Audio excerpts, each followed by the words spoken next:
Athens, Georgia, and the Lowcountry. This is WJCL 22 Morning News. See us now. Good morning, everyone. It is right now 8 o'clock on your Saturday morning, and we're so glad you're waking up with us here on WJCL 22 Morning News. I'm Emma Hamilton. Let's get a check of that certified most accurate forecast to kick your Saturday off with our meteorologist, Melissa Hall. Melissa, all three of those shots behind you this morning look gorgeous. Don't they, Emma? I wouldn't mind being out at any one of these spots. A nice rooftop in downtown Savannah or out at the coast. It is just beautiful. Now, notice the clouds, though. Take a look at them. You can see them, especially downtown Savannah.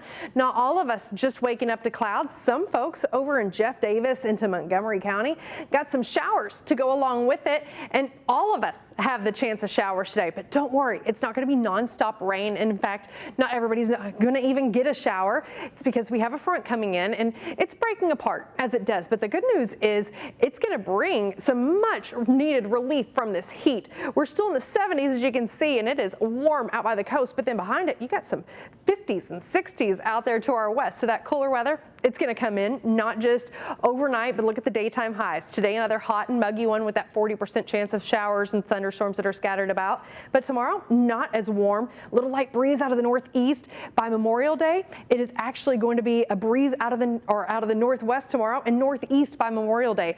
That is going to have things very comfy outside, Emma. Now, this forecast, it's bookended by rain chances, and I'll show you the hour by hour of when we're expecting them today, and we'll talk about the temperature trend and more rain chances in that forecast here in a few minutes.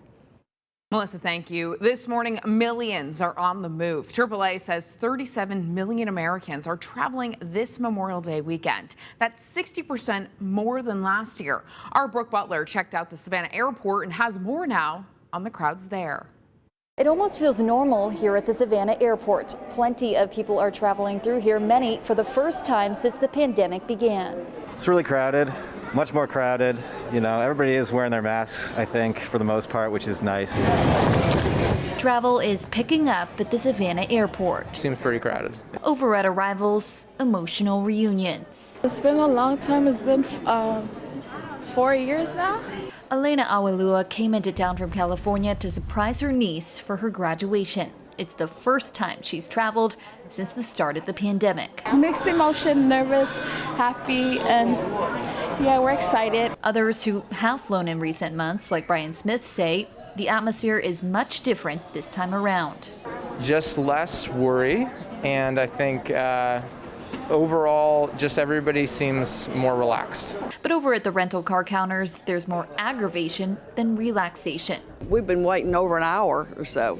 Many rental agencies are short-staffed, resulting in long lines. A spokesperson for the airport tells us they're having to clean all of the rental cars, which is only adding to the wait times. We reserved the car, but they said they had to have it cleaned. On top of having each car cleaned, we're told no walk-ups are being allowed, meaning those who were hoping to save time by reserving a car weeks in advance were out of luck. The good news is not all rental agencies are experiencing long wait times. This company was doing well, so I think it's pretty hit or miss. Despite the increase in travelers, AAA says we're still seeing 6 million fewer people than we would on a Memorial Day weekend pre-pandemic.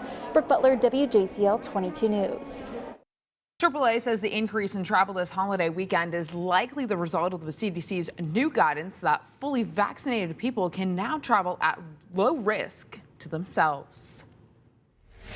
Well, for drivers hitting the road this weekend, expect to feel the pain at the pump.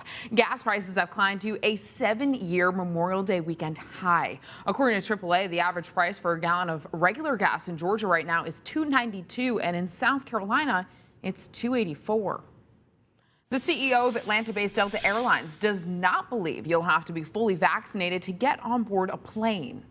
I don't see us ever mandating in the U.S. travel system vaccinations as a requirement, maybe internationally, though.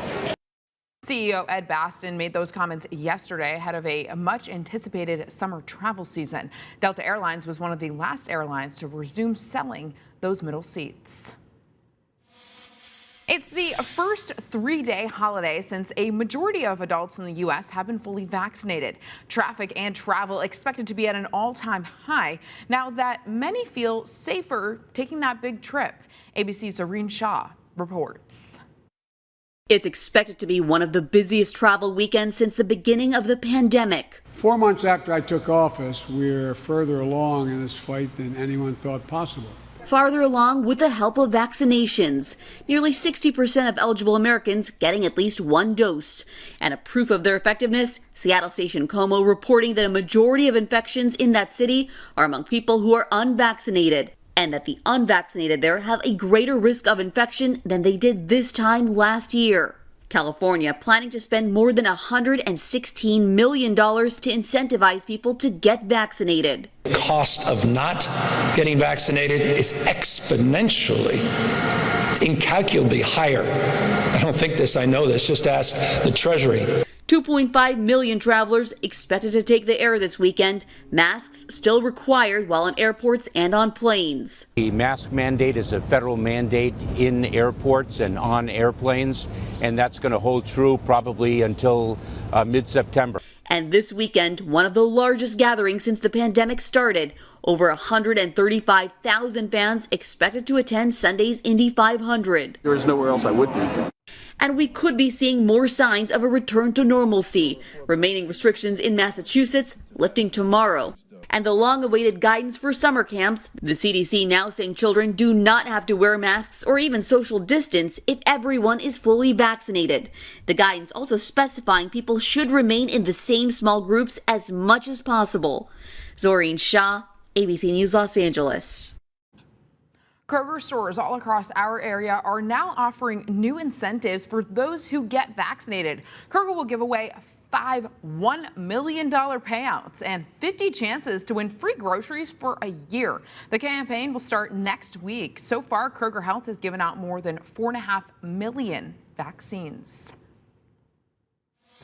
The Santa Clara County Sheriff's Office says Sam Cassidy, the gunman in the deadly rail yard rampage in San Jose, California, had a massive arsenal in his house. Officials found 22,000 rounds of ammunition, a dozen firearms suspected, and multiple cans of gasoline. Cassidy reportedly set the home on fire before driving to his workplace, where he shot and killed 9 people before shooting himself. Officials are still trying to determine a motive, but say he appeared to have been a disgruntled employee. We'll have more on this story in the next half hour. Right now, the city of Savannah is going green. On Thursday, the city council passed a resolution to ban all single-use plastics inside of city buildings. During the meeting, it was a unanimous vote to make that change. The resolution bans single-use plastics in city buildings like plastic bags, straws, cups, and utensils. Alderman Nick Palumbo says it's just one more step to help the city eliminate litter and waste. For single-use plastics, you know, they're one and done. You throw them in the landfill, they're there for years and years and years, waiting to degrade, taking up all that space, terrible for the environment, and we can move to other options that are already out there and already on the marketplace that people enjoy. The city says it'll review the resolution and update the list when necessary. The Savannah College of Art and Design held an in-person graduation ceremony yesterday. 2020 graduates unfortunately didn't get to experience this special day at Memorial Stadium because it was at the height of the pandemic. So it's something SCAD's class of 2021 isn't taking for granted. Experience of being here, being able to attend SCAD. It was a dream of mine for a few years. So it was really exciting. Yeah, for sure. There will be 2 more commencement ceremonies today at Memorial Stadium. Any 2020 graduates who wanted to walk the stage were able to do so last night at the Atlanta campus. Several local adults are giving a new meaning to the word graduate. All 15 graduates from the Savannah Center for the Blind and Low Vision received far more than an education yesterday. The center taught them essential survival skills, including how to cook, find their way around a kitchen, and how to use a cane to get around town.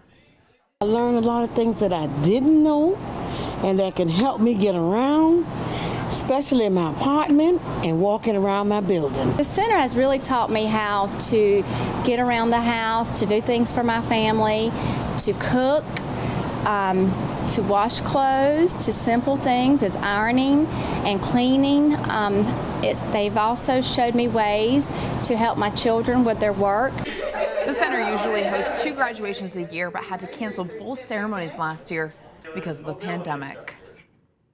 A plane bound for Charleston, South Carolina crashed in Ohio, killing 2 people who were on board. Witnesses reported they saw a small plane spinning out of control in the air before it crashed in a wooded area about 150 yards away from the roadway. It caused a large fire. Officials say it was a private plane, and the identities of the 2 individuals killed has not yet been released. The timer now is 8:10 on this Saturday morning, and still to come, a young boy from South Carolina publishes his very own book about grief. Straight ahead, how his experience inspired him to help other children around the world. Melissa. Here's a live look from our Skyview 22 camera. You can see some bugs out there. It's also muggy out there, so get ready, folks. But don't worry, we got a cold front that's going to bring out some changes to the forecast. We'll talk about it right after this. You can get those changes anytime with our WJCL 22 News app.